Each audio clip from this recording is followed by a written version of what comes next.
E questa è una rosa che la Fondazione Elisabetta Sgarbi e Marco Lodola donano ad Albarella, e ci sono infinite ragioni che sono ragioni del cuore che mi hanno portato a fare questa scelta. Questa rosa, la vedrete come la copertina del catalogo della Milanesiana, afferma il valore della natura, il valore della vita, che è uno dei temi della Milanesiana, a cui Albarella poi è particolarmente sensibile. Ringrazio veramente di cuore, ma lo faccio veramente con tanto affetto, Elisabetta, che ha voluto prima di tutto portare la Milanesiana qui ad Albarella, la prima volta ovviamente che arriva. Questo è un festival straordinario, lo diceva lei stessa, è un festival che esiste da 24 anni, fammi aggiungere che è ideato da te con la tua creatività, la tua genialità, e è diretto anche. Io ho potuto vedere insieme all'ingegnere Osati quanto lavoro c'è in questo lavoro incredibile che in 2 mesi ti porta in tutta Italia. Devo dire che penso che abbiate visto, molti di voi li ho visti ieri sera, abbiamo questo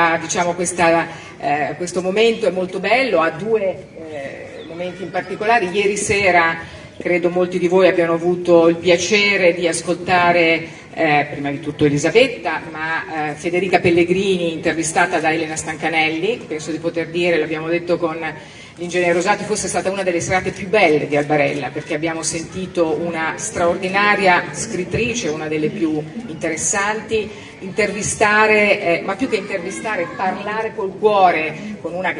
donna straordinaria che appunto è Federica Pellegrini, una grandissima atleta, la più grande nuotatrice di sempre, ma anche una donna forte, una donna, come abbiamo detto ieri, che ha avuto anche la capacità di mettere in evidenza le sue fragilità dalle quali poi è rinata, e soprattutto una donna, e questo l'abbiamo visto, non so chi di voi ieri c'era, ha visto quanti ragazzi, anche ragazzini e ragazzine erano lì, quindi Federica è anche un modello proprio per i ragazzi. Questa è una generazione complessa, diversa, che sta cercando la sua strada, e penso che veramente Federica possa essere un grande modello. Quindi prima di tutto io veramente ringrazio Elisabetta per averci portato qui, Federica, e anche Elena Stancanelli, che come dicevo prima è una scrittrice straordinaria, e stasera abbiamo questo momento bellissimo, e poi nella serata avremo anche l'onore di ascoltare Angelo Branduardi.